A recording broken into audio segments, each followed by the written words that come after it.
We are away and racing. So thanks everyone for joining us. Today's webinar is about achieving zero harm by being a psychological safety leader, which is really important. So we've got two key concepts even just in that heading, which is zero harm and then psychological safety. So we'll unpack what both of those look like as we go through this presentation today.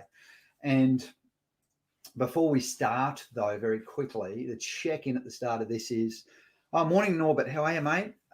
Ali's got the chat bot and she's got the chat sorted out. She's going to help me coordinate. This is a two-human job running a webinar, so she's going to let me know when there's a question that I need to answer, because my focus has to be the camera right here. So I'm looking at everyone that's tuned in. So a little bit about myself, team, 15 years of doing this work. Love it. It's sort of a calling more than a job. We worked with 150 odd businesses, probably more than that now, presented more than 3,000 times, I think we worked out. And I got into safety with a workplace incident. And I remember my first reflections of workplace health and safety was when someone else was doing my hygiene requirements, aka wiping my backside when I couldn't because both my hands were hurt. Sorry, too much info at the start of the session. That's how I got into this topic, or the arena, this space of workplace health and safety. And I don't want for you what happened to me, and I don't want for your teams what happened to me. So that's why I do what I do.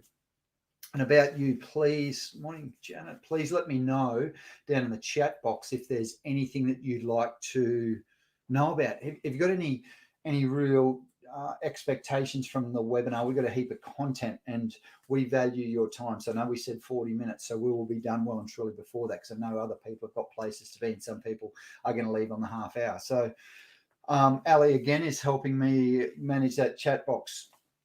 Please interact, please add value, please ask questions, please share your experience. And I'm going to leave at least 5 minutes at the end of the webinar to make sure that I can address anything that I don't get to during the content. And then about, I guess, us as a team. Look, you're going to get some information from us within an hour of the webinar finishing. You're going to get a free ebook. So we're going to actually give you, at the back end of this webinar, there's some really cool content about how to facilitate. So leaders as facilitators. And we've got an ebook around that and how to run leader-driven workshops, which is a really, really cool little ebook. So if you stick around to the end of the webinar, you'll get that as a free ebook. You'll also get a recording of this webinar. And please feel free to share the recording. So let's get this out to the world, and let's make sure people are staying safe using zero harm, and let's make sure that people are leading strong with psychological safety. So that's about me, that's about us, and that's about moving forward, and hopefully about you down there in the chat box. What are we going to cover off on today? Zero harm. Zero harm. It's been around for so long now, and it's a belief. It's this belief system that's an emotional belief. People either really buy in or they don't. And because all behavior is belief driven, as leaders and as safety professionals and safety leaders, it's really important for us to really acknowledge that in our teams and know what that means. Understand that beliefs drive behavior, because all behavior is belief based. And when we say the word zero harm, let's actually see what response we get. Let's see what reaction we get. Let's have some discussions around that, because psychological safety and helping people feel safe enough, not physical safety, this is psychological safety, to share with you how they feel, to challenge the concept if they want to zero harm, if that's what they want to do, and to really feel open enough to share what they think we could do, we as a team, as a business, as an organization, could do to achieve zero harm. What could we do differently? Notice I use the word what a lot. So what could we do? What are you thinking? What questions are really, really important questions when it comes to a team? So we'll unpack that, what that looks like, and how to use the word what more in psychological safety. And the third thing that I talked about before very quickly are leaders are facilitators. The 2021 leader, in our humble opinion, and there's so much psychology around this these days, especially coming out of what we have in 2020, it's about the team, not the human. Humans make up teams. It's not about one-on-one as much as it's the team effort moving forward. How do we all get together, and how do we become we, not me, in everything, whether it's safety, whether it's, we work with sales teams, we work with a whole range of teams, and it's around how do leaders get their teams to buy into whatever the vision is and whatever the belief of the business and whatever the values of the business are, and whether that's zero harm or something else. Leaders of 2021 and beyond, seriously, are going to need facilitation skills. We'll unpack what that looks like as we move forward now. And so they're the three big topics of the workshop. So now let's drill down and let's actually really understand what zero harm as a belief means under this concept of psychological safety. So I've got the three elements of what we call psychological safety there on the left-hand side of the screen as I look at it: communication, challenge, and capturing. Then on the right, we've got the 2 R's of physical safety, which is recognition and reporting. And so we're going to talk about zero harm today, and we're going to talk about it under these banners: communicating, conversations, challenge. So challenge with people. What's your belief system? And capture information. And when you're capturing ideas, when you're capturing information, you can then put that to work, and you can actually say to people, thank you so much for sharing. Let's make that the way we do business now. And what do those words mean? They come up when we talk about culture and climate. And the other thing we're going to do is I just want to tell you now that we've got another webinar. So we're going to do this monthly. Our next one we've already scheduled for the 21st of January. So I'm really, really looking forward to keep diving deeper into some of these fantastic topics around how you can build a safer team, how you can build a more psychologically safe team, how you can build a more physically safe team, and how you can achieve zero harm if that's what it is for your business. Let's get into this zero harm as a belief, yeah? The content, section number 1. Wow. So here's the thing. We, TGG, and I at the front of the room generally, we ask people, because I get, as a psychology student and as a psychology major now, I get that, the human DNA, we're all 99.9% similar. Would you believe? Some of our DNA is 50% shared with fruit. Would you believe? The banana I ate, we share some of our DNA with the banana, strangely enough. It's the 0.1% of every single one of us that makes us slightly different. And fitted into that 0.1% that makes us a unique human is our belief system.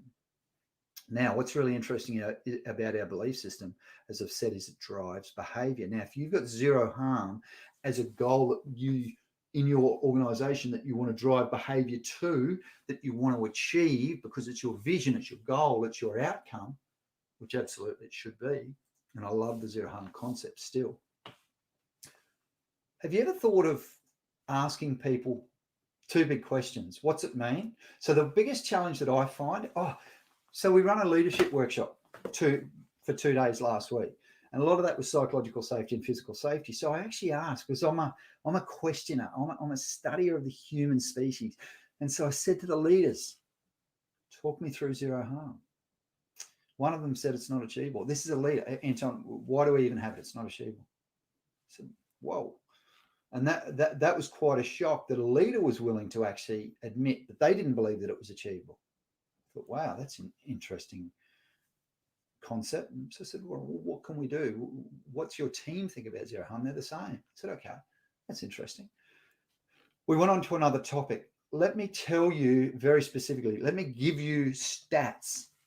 So we have keypad technology. So we survey. So we do safety culture surveys all the time in our organization. And we actually use anonymous surveying so that we can actually ask people what they believe about zero harm.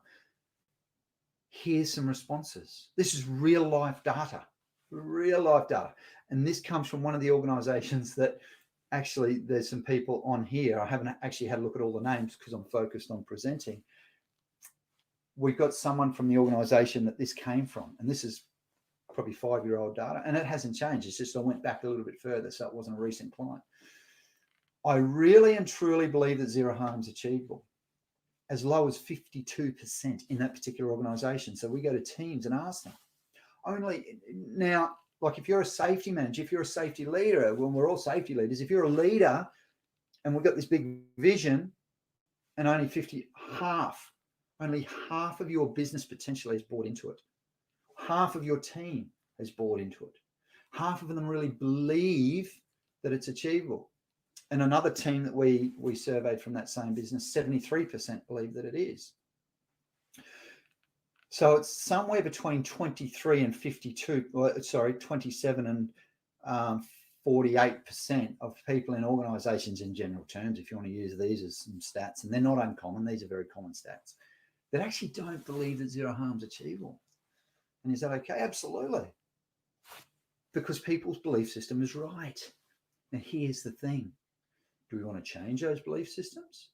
Do we want to have a conversation around those belief systems? Now that you know this, now that you're coming into the space of organizational psychology and what people think and how they feel and how their behavior how their beliefs drive their behavior, now we can have a conversation around what's that really mean? It means that it's so much about wording, so much about if we want people to buy into it, let's actually, and the next part is the psychological safety, ask them what that really means for them. On the previous slide, which I won't go back to, I asked another leader on the phone yesterday who just happened to ring. He's on long service leave, and I'm sure he's coming on because he said he was. I said, mate, talk me through it. We're doing the Zero Harm webinar tomorrow. He said, yeah, I'll be on. He said, oh, I'm so keen. I said, as a leader, do you believe in zero harm? Do you know what his response was? I want to say yes. I want to say yes, ... Do you believe in zero harm? I want to say yes. Is that crazy? Now we've got leaders who, now I'm absolutely committed to the goal of zero harm or to the vision. So in case you wanted to, as a leader, delve further into belief system and how you can actually language around zero harm and what that means, here's a couple of reports. Here's a couple of peer-reviewed articles, and mind you, there's hundreds of them on psychology databases. Vision Zero. That's an interesting thought. Vision Zero, from accident prevention to the promotion of health, safety, and well-being at work. The harms of promoting zero harm. Now, the one thing that you're going to see down in the chat box, which I just noticed came up, Ali, is so our webinars are not just webinars. Our webinars are like a library of information. Seriously, they're like hours of prep, and there's hours of stuff there for you to go and do if you want to go and understand this more, understand the psychology of what's going on in your teams at work. Now, here's the thing, and you're going, right, I went, oh, well, that's cool, we know that. Yeah, some people probably haven't bought into it, and that's cool because they're the naysayers. Will we ever change their belief system? I believe we can, by using different languaging and asking them what that's going to take for them. Here's a thought. If I said to you this, and I want to challenge you a little bit today, if I said these words to you, have you ever thought about your organization's belief system as a leading indicator of your safety potential incidents? So when we talk about lagging indicators, as you know, because most of you on here are safety professionals or safety leaders, lagging is after. So zero harm is, believe it or not, and so is LTIFR. They're all lagging indicators, so they're after the fact. And then we talk about leading indicators. So we talk about safety interactions, hazard reporting, and a range of other behavioral things. We measure behavior as a leading indicator. Cool, as we should. Have you ever thought about measuring beliefs and having the question, I believe in zero harm, or I believe in vision zero harm, or I believe in goal zero?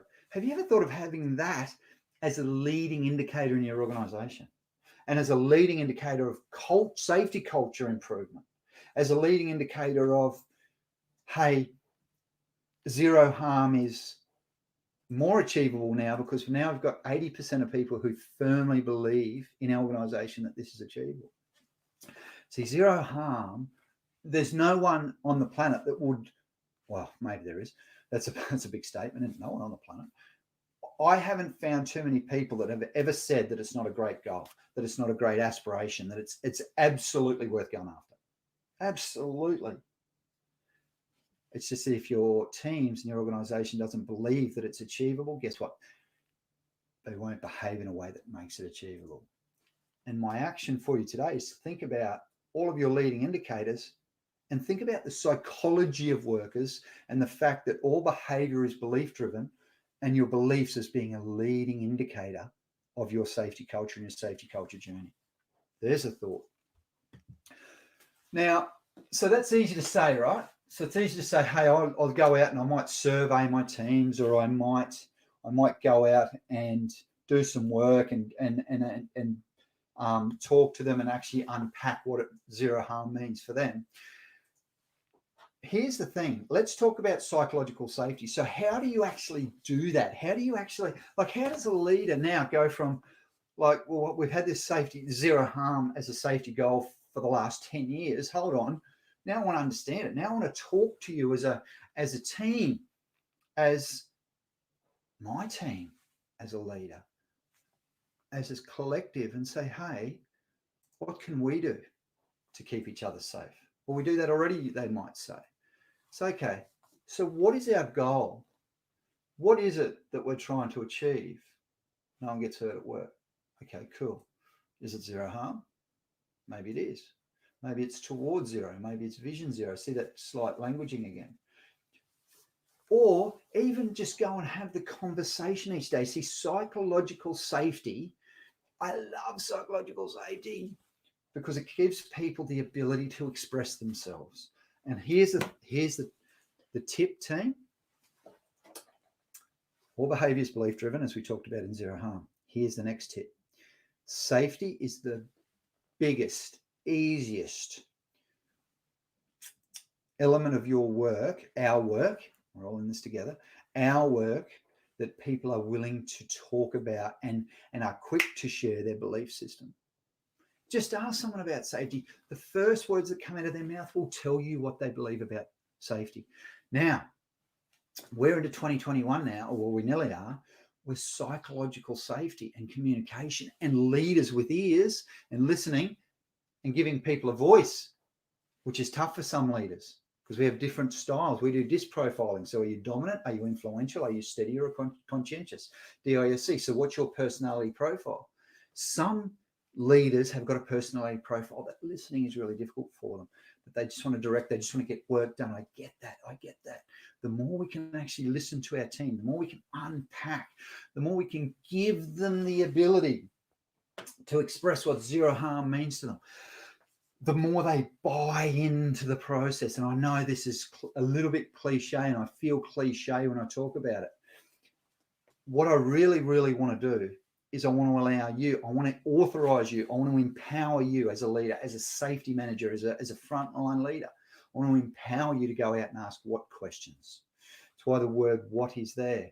You know, what do you believe? Like these are different lexicons. See, safety leadership is a verb. It's doing. It's going out and taking action. And we all know about felt and visible leadership, which means being out there having the conversations and caring enough, the care factor leadership. There's just been another book written about care factor leadership, which is really, really important. It's called Compliance to Care, written by a person called Clive Lloyd. So jump online.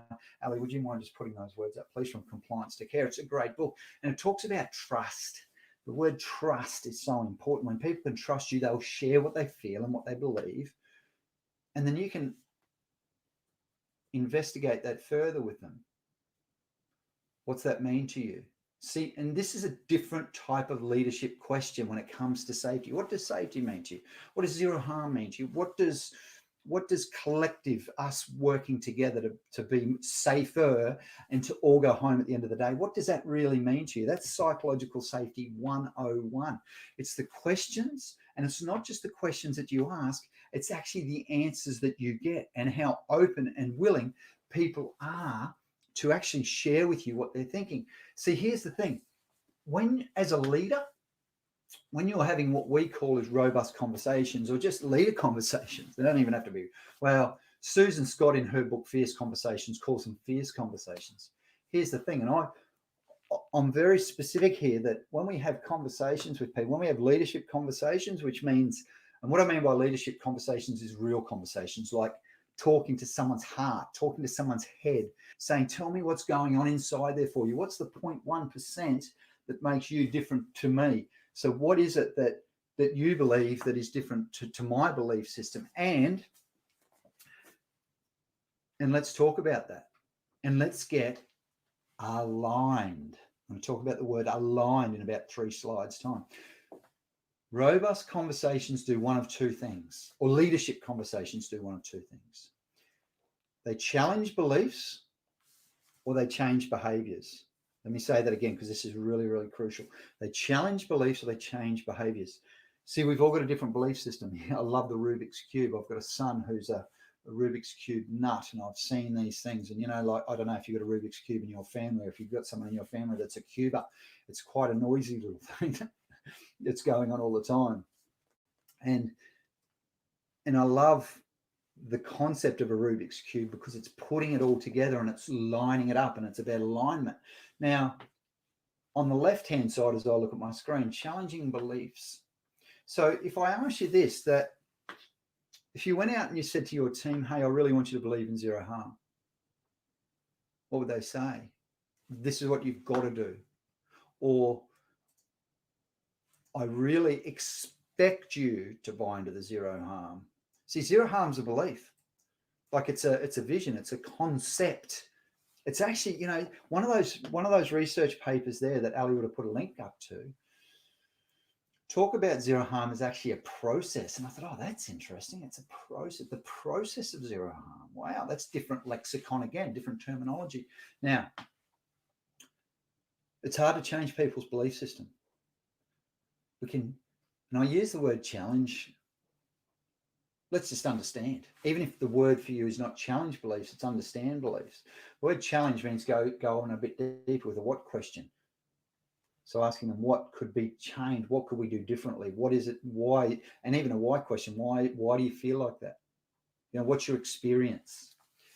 Now, see the changing behaviors on the right-hand side there, where we're all aligned now.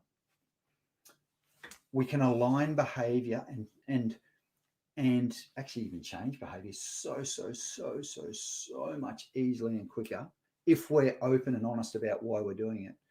Then it's changing a belief. That's why I say challenge beliefs. It's really hard to change a belief system in someone if they don't want to. And we actually, and I have this belief that, do we really want to try and change people's belief system, or do we want to work within that space so that at the end of the day, it's not about the belief system, it's more about the behavior, because behavior is belief driven. So what we want to do is help them buy into, actually, we want them and us to buy into something in common, which is how we're going to line up this behavior when we can say, hey, as a leader, I believe zero harm's achievable, or I believe it's a process. Look, you don't. Let's make sure that regardless of what we believe, or even get to the point where the lexicon is the same so that we do have a similar belief system, what behavior are we going to exhibit to make sure that no one gets hurt here? What behavior are we going to demonstrate so that we actually do achieve zero harm? See, that's an easier conversation for leaders. The harder one is, hey, what do you feel? What's important to you? Why don't you believe it's achievable?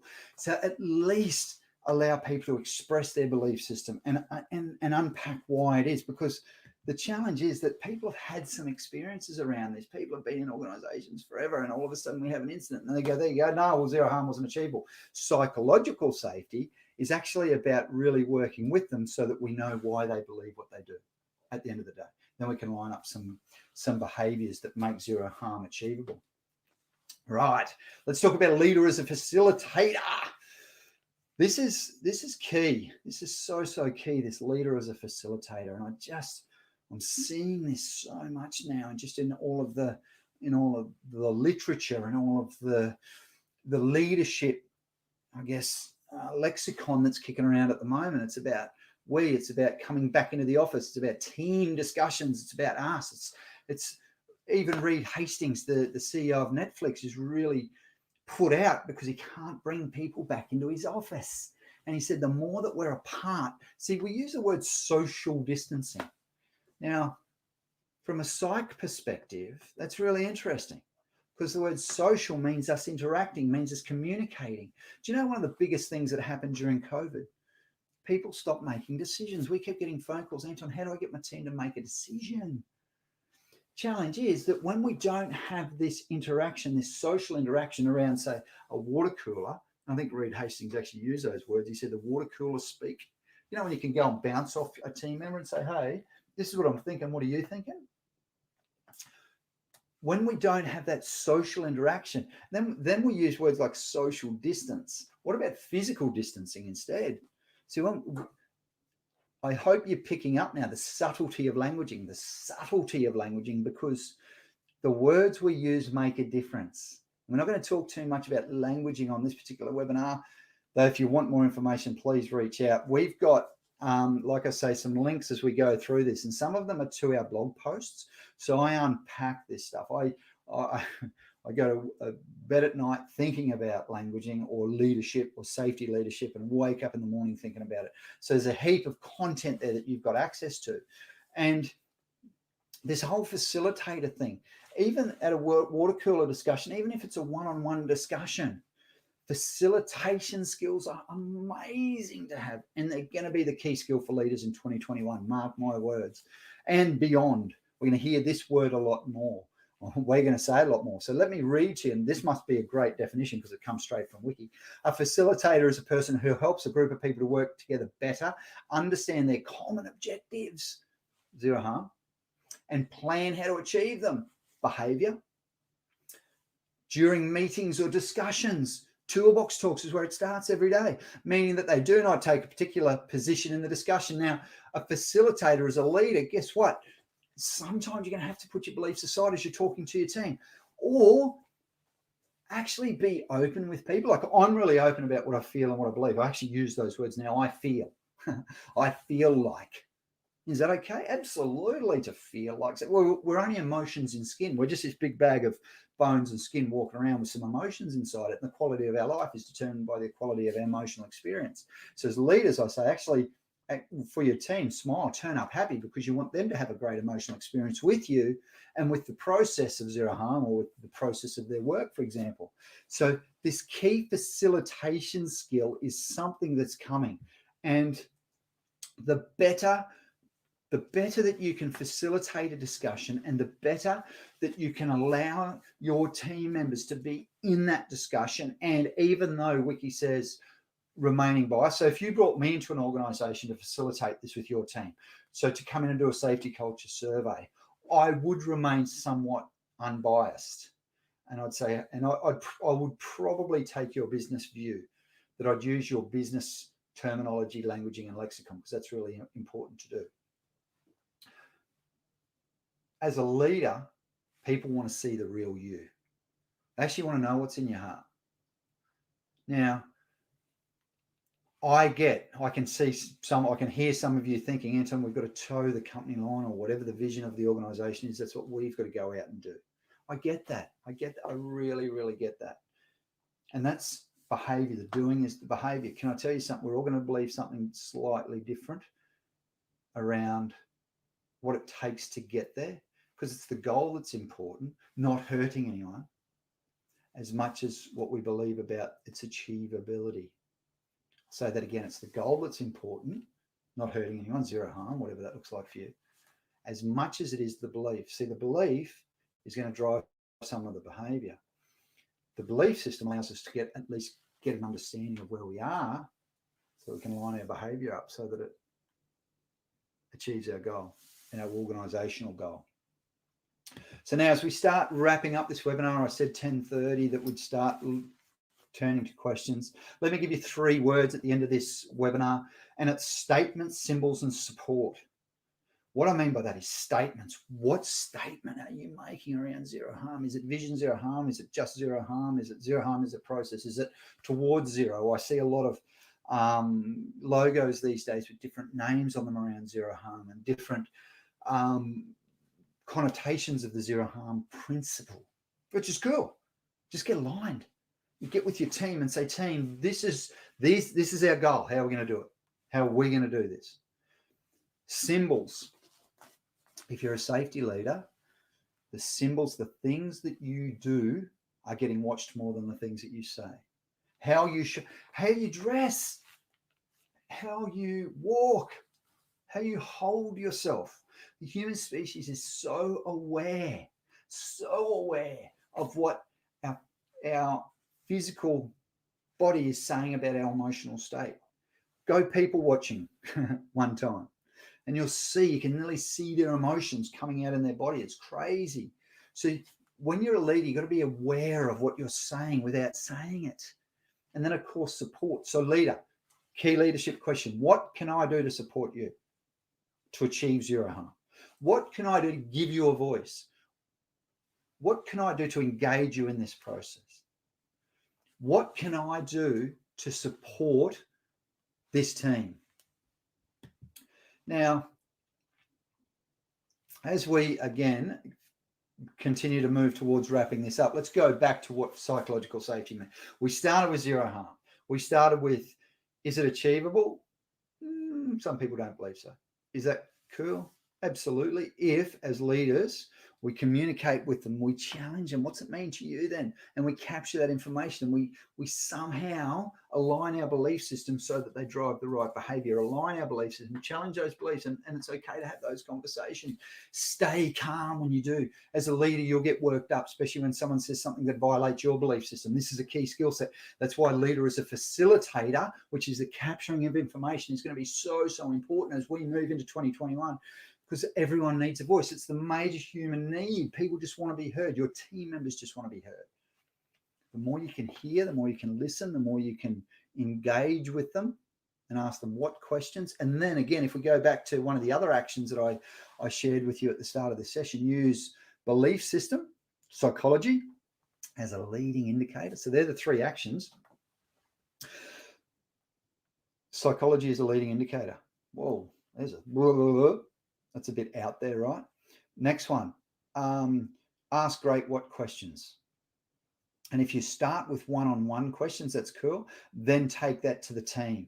So team, what does this mean to us? What does this mean as a team, and how are we going to make this happen? So the very last slide, and I want to make sure that I close this workshop out really well and properly. So we're here to help, we're here to support, we're here to serve. We use those words all the time, right, Ali? We turn up in service. We are here to support you to be a better leader, to make your businesses safer, if I was going to continue that sentence, to help safety professionals and safety leaders everywhere to achieve whatever their vision or goal is, whether it's zero harm or something else, by equipping you with the skills to do that, by equipping you with the psychological safety tools and the facilitation skills to make you a far better leader. And we're all developing, and we're all growing, we're all learners. The first L in leading stands for learning. Leaders are learners and leaders are readers. Now, if you would like us to, we're putting a 15-minute free diagnosis together. So we've got a psychological safety diagnosis checklist where it's a set of 15 questions, really, really easy. It takes us about 15 minutes. And we give you, basically, we ask you a really cool set of 15 questions. And we actually then follow that up with a report and say, hey, here's some areas to work on. And strangely enough, they're the 5 areas that we talked about before, the 3 C's and the 2 R's: communicate, capture, challenge, which is the things we talked about today, and then reporting and recognition. So what's recognition look like for you, and what's reporting look like? So please either put in the chat box now if you'd like us to reach out and give you that free 15 minutes, and we'll make that happen next week if you want to, before Christmas time, before you go into the new year or early in the new year. Or is it the right way to do it, Ali? Give us a yell or email us. Or please email us, and Ali will jump into either my emails or her emails, and we'll schedule that. So I really would love to talk through more. So this is my favorite topic on the planet, building great safety leaders. We'd love to talk you through what that looks like. And of course, heaps of information on our website. And our next webinar is the 21st of the 1st at 11 a.m. where we're going to unpack what we call lead safe. So lead safe, and the L is for learning. The E is for engaging, the A is for articulating, and the D is for demonstrating. So it's next level leadership stuff into 2021. what's the 2021 leader? What are the behaviors of a 2021 leader so that they can actually engage their teams in whatever the safety vision for your organization happens to be. Ali, was there any questions, comments, queries? Do I need to respond to anything before the end of the session? There you go, Janet. Yep, wonderful. Janet would like. Sure. Thanks, Janet. No questions. Good. No questions. Cool. So we'll be in contact, Janet. Can't wait to talk. So Ali will organise that with you. Thanks, team. Thanks for everyone that jumped on. We've got a heap of people on this time, so really appreciate your support and your contribution. Have a fantastic day. Stay safe, and we will see you in January. Thanks, team.